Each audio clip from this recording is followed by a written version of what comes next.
बच्चों आज हम न्यूट्रिशन इन एनिमल्स में किसके बारे में पढ़ेंगे? Nutrition in amoeba. अमीबा के बारे में पढ़ना है हमें। तो इसमें भी जैसे हमारे ह्यूमन बीइंग में या और ऑर्गेनिज्म में हमारे सारी पार्ट्स होते हैं डाइजेशन सिस्टम के, इंजेशन, डाइजेशन, एब्जॉर्प्शन, एंसाइलेशन, एजेशन, वैसे ही अमीबा में भी होता है।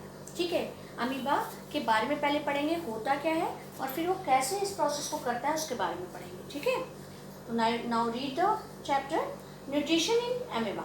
Amoeba is a microscopic single-celled organism found in ponds, pools and ditches. Amoeba कहाँ मिलता है? एक माइक्रो ऑर्गेनिज्म होता है, सिंगल सेल, उसमें एक सेल होता है, दिस इज न्यूक्लियस। ठीक है, एक single cell organism found in ponds, कहाँ मिलता है? पॉन्ड्स में, पूल्स में और डिटेच में। ठीक है, इन constantly changes its shape by pushing out one or more finger like projections called pseudopodia are false feet meant for locomotion and capturing of food। इसको अगर आप पुश करते हैं, ये जो pseudopodia है, इसको अगर हल्का सा पुश कर दे तो वो अपना स्ट्रक्चर शेप चेंज कर लेता है। इसी स्ट्रक्चर में हमेशा नहीं रहता है, वो इतना मुलायम होता है, उसको हल्का सा टच करें तो वो पुश हो जाता है और पुश होने से उसका स्ट्रक्चर चेंज हो जाता है। ठीक है, तो इसको क्या कहते हैं? फॉल्स फिट भी कहते हैं। फॉल्स फिट कहते हैं, जैसे हमने फॉल्स फिट मतलब एक्चुअल में उसके कोई पैर नहीं होते हैं, वो टच करने पे वो एक तरीके से हमको लगता है कि वो चल रहा है और वो अपने स्ट्रक्चर को बदल लेता है। ठीक है, main for locomotion and capturing of food. और क्या अगर हम ये किस लिए भी चेंज होता है कि अपना खाना कोई भी अगर आपका जैसे किसी भी माइक्रो छोटे छोटे जो आपके प्लांट्स वगैरह में होते हैं, उनको वो खाता तो कैप्चर करने का काम करता है कि कैसे वो कैप्चर अपने फूड को करे। ठीक है, उसमें ये यूज़ होता है, अगर हमें टच किया तो अपने शेप को चेंज करता है, उसके थ्रू कैप्चर भी कर लेता है। अब आगे पढ़ते हैं। All the process of nutrition are perform by the single cell of amoeba. इसमें कैसे परफॉर्म होते हैं न्यूट्रिशन के ऑपरेशंस जितने भी हैं, वो एक सिंगल सेल के थ्रू आपके परफॉर्म होते हैं। ठीक है, तो फर्स्ट हमारा प्रोसेस क्या है? इंजेशन। ठीक है, इंजेशन हमने पढ़ रखा है। इंजेशन क्या होता है?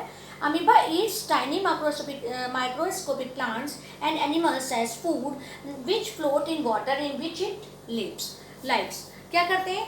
वो क्या खाता है? या छोटे छोटे प्लांट्स खाता है, या फिर जो हमारे छोटे छोटे माइक्रो ऑर्गेनिज्म कह लो होते हैं, छोटे छोटे एनिमल्स होते हैं जो तैरते रहते हैं पानी पे, फ्लोट करते रहते हैं, उनको वाटर में उन्हें वो खाता है। ठीक है, तो इंजेक्शन प्रोसेस क्या था? मुंह तक खाने को ले जाना, मुंह पे खाना डालना। तो वही काम ये इंजेक्शन प्रोसेस कैसे कर रहा है कि amoeba eats tiny microscopic plants and animals as food which float in water, जो तैरते रहते हैं पानी पर, विच उसके ऊपर डिपेंड होता है, उसी पे जीवित रहता है। When an amoeba finds a suitable organism, जैसे ही वो अपना एक अच्छा ऑर्गेनिज्म जो उसको खाना है वो उसको मिल जाता है, it pushes out to pseudopodia around the organism. क्या करता है? जैसे जैसे उसे खाना दिखा, वो इसको पुश करा और वो उसने उसको कैप्चर कर लिया खाने को। ठीक है, तो the tips the pseudopodia fuse with each other. क्या करता है? उसके थ्रू वो ऐसे बंद होता है और अंदर खाना, प्लांट्स हो छोटे छोटे या फिर एनिमल्स हो, उनको दबा लेता है अंदर। ठीक है, as a result the food is engulfed with a little surrounding water to form a food vacuole inside। Vacuoles होते हैं उसके अंदर, उसके थ्रू आप उसका खाना अंदर चला जाता है। ठीक है, अब सेकेंड प्रोसेस हमारा क्या है? तो खाना अंदर चला गया, जैसे हम खा रहे थे बस उसने इस तरीके से खाया, इंजेक्शन प्रोसेस कंप्लीट। अब हमारा सेकेंड प्रोसेस क्या है? डाइजेशन। ठीक है, the enzymes from the surrounding cytoplasm enter the food vacuole and break down the food into simple soluble substance। क्या करते हैं? यहाँ पर क्या होता है? जो the enzymes from the surrounding cytoplasm, जो आसपास जो एंजाइम्स होते हैं वो क्या करते हैं? वो क्या करते हैं? फूड के अंदर enter the food vacuole. Food vacuole क्या है? ये देखो फूड वैक्यूल थी, ये फूड वैक्यूल है, इसके अंदर एंटर करते हैं और क्या करते हैं? वो जो फूड उसने खाया है उसको सिंपल एंड सॉल्युबल सब्सटेंस में क्या करते हैं? चेंज कर देते हैं। ठीक है, कन्वर्ट करते हैं। ठीक, ब्रेक करते हैं, कन्वर्ट कह लो, ब्रेक कह लो, चेंज कह लो, उसको वापस किसमें? छोटे छोटे सिंपल एंड सॉल्युबल सब्सटेंसेस में चेंज करने का काम करते हैं जो एंजाइम्स वहाँ प्रेजेंट होते हैं। ठीक है, उसके बाद थर्ड प्रोसेस हमारा क्या है? एब्जॉर्प्शन। एब्जॉर्प्शन प्रोसेस हमारा क्या है? Digested food present in the food vacuole is absorb directly into cytoplasm. ये क्या होता है? जो हमारा डाइजेस्टेड फूड होता है वो साइटोप्लाज्म के थ्रू यहाँ पर क्या होता है, एब्जॉर्ब हो जाता है। जैसे वहां पर कौन एब्जॉर्ब कर रहा था, ब्लड के थ्रू एब्जॉर्ब हो रहा था, ब्लड में एब्जॉर्ब होकर हमारी पूरी बॉडी को मिल रहा था ह्यूमन बीइंग में। इसमें क्या होता है, साइटोप्लाज्म के थ्रू पूरा फूड एब्जॉर्ब हो जाता है, डाइजेस्टेड फूड यहाँ पर एब्जॉर्प्शन प्रोसेस में के through. Now we go to the assimilation.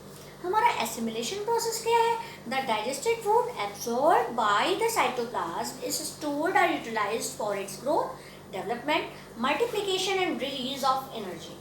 मतलब जो डाइजेस्ट होकर फूड यहाँ आया तो इस फूड को क्या किया, साइटोप्लाज्म ने स्टोर कर लिया अपने आगे के प्रोसेस के लिए, यूटिलाइज करने के लिए, अपनी ग्रोथ के लिए, नेक्स्ट जनरेशन को डेवलप करने के लिए, ठीक है, अपने और एनर्जी को रिलीज करने के लिए। तो यहाँ से जो डाइजेस्टेड फूड आया उसको उसने जो ऑब्जर्व कर लिया था, उसको एसिमिलेशन प्रोसेस में क्या हुआ, उसको स्टोर किया और अपनी बॉडी में उसकी एनर्जी रिलीज करने में यूज किया गया, ठीक है, यूटिलाइज किया गया। तो this is assimilation process. Now we go to addition process. In the undigested food collect inside the vacuole, तो inside the vacuole के अंदर जो collect हुआ था, in the cell membrane rupture at any place and the undigested food is thrown outside the body by the vacuole। उससे क्या होता है, यहाँ तो सारा स्टोर कर लिया जो यूजफुल था, अब अनडाइजेस्टेड फूड भी तो होगा, कुछ जो अनडाइजेस्ट हुआ होगा, एब्जॉर्ब नहीं कर पा रहे होंगे उसके साइक्लोप्लाज्म के थ्रू, आपका एब्जॉर्ब नहीं हुआ होगा, वो फूड क्या हुआ, अनडाइजेस्टेड फूड हमारा बाहर निकलता है, अनडाइजेस्टेड फूड थ्रोन आउट, बाहर की तरफ निकल जाता है। तो इस प्रोसेस को हम क्या कहते हैं, एजेशन प्रोसेस कहते हैं। सेम एज ह्यूमन बीइंग, सबसे पहले इंजेक्शन हुआ, उसने किस तरीके से अपने फूड को लिया, दैट इज कॉल्ड इंजेक्शन।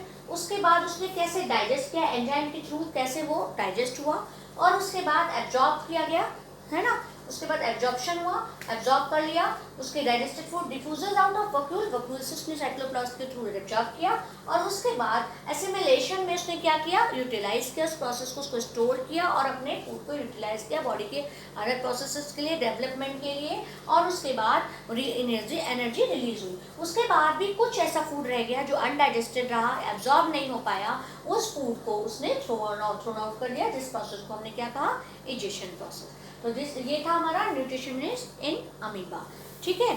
तो अब उसके आगे हम बाद में पढ़ेंगे, ओके, थैंक यू।